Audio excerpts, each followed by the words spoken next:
अन्नदाता कार्यक्रम में स्वागत है। बढ़ते हैं अगली प्रस्तुति की ओर।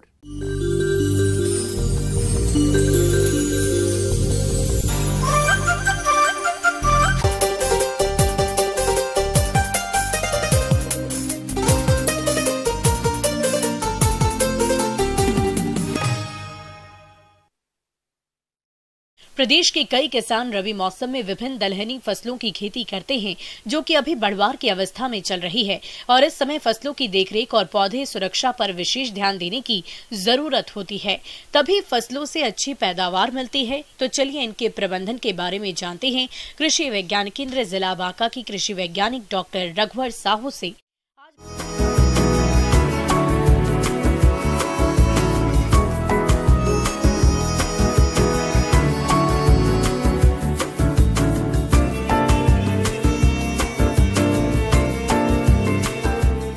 अगर दलहनी फसलों की बात करते हैं तो हमारे बिहार में, झारखंड में दलहनी फसलें चना हो गई, मसूर हो गया, मटर हो गया, ये सब जो फसलें हैं ये रबी मौसम में बोई जाती हैं और अधिकतर पैमाने पर हमारे यहाँ चने की खेती अधिक होती है।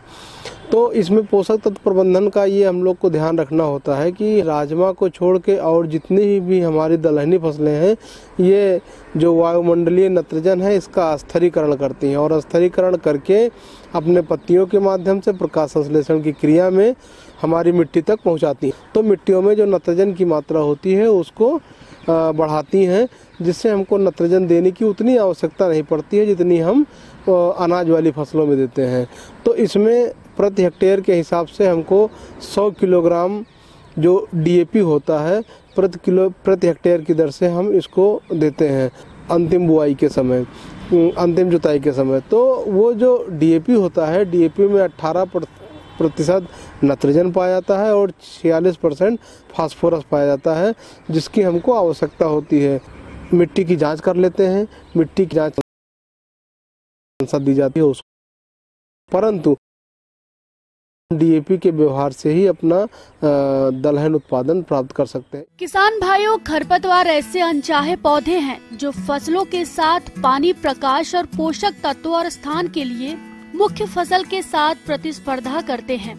वहीं दूसरी तरफ फसल में रोग और कीटों व्याधियों को फैलाने का भी कार्य करते हैं, जिससे फसल की पैदावार में भारी गिरावट हो जाती है।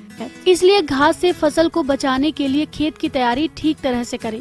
और अगर आपकी फसल 20 से 22 दिन की हो गई हो और फसल में घास अधिक है तो इमेजा थापर खरपतवार नाशक का प्रयोग करें। बस इसमें उसके बाद दलहनी फसलों में हमको देखते रहना है कि सिंचाई का विशेष ध्यान देते हैं, नमी का विशेष ध्यान देते हैं कि नमी अधिक ना हो सिंचाई के समय, क्योंकि नमी होने की अवस्था में हमारे पौधे गल सकते हैं और उसमें गल के सूख जाते हैं। तो इस बात का विशेष ध्यान देना होता है। दलहनी फसलें जो भी हैं उनमें ज़्यादा सिंचाई की आवश्यकता नहीं होती है, एक सिंचाई होती है, बहुत ज़्यादा तो 2 सिंचाई कर सकते हैं। प्रयास ये करना होता है कि जब हम ब्रांचिंग अगर हो रही है तो नमी हम दे देते हैं और सामान्यतः ये चीज़ ध्यान दिया जाता है कि फूल बनते समय हम पानी का व्यवहार नहीं करेंगे, फूल बनने से पहले करेंगे। फूल बनने के बाद जब 75% फूल से फली बन जाए तब हम उसका पानी का व्यवहार करेंगे, क्योंकि अगर फूल बन रहा है उसमें हम पानी का व्यवहार कर देंगे तो हमारे सब फूल झड़ने की आशंका बनी रहती है। इसीलिए नमी के विशेष ध्यान में हम लोगों को ये ध्यान देना अति आवश्यक होता है। जैसे ऐसी किस्मों का चयन करें जिनमें रोग कम लगते हो। ट्राइकोडर्मा को गोबर की खाद में मिलाकर खेत की तैयारी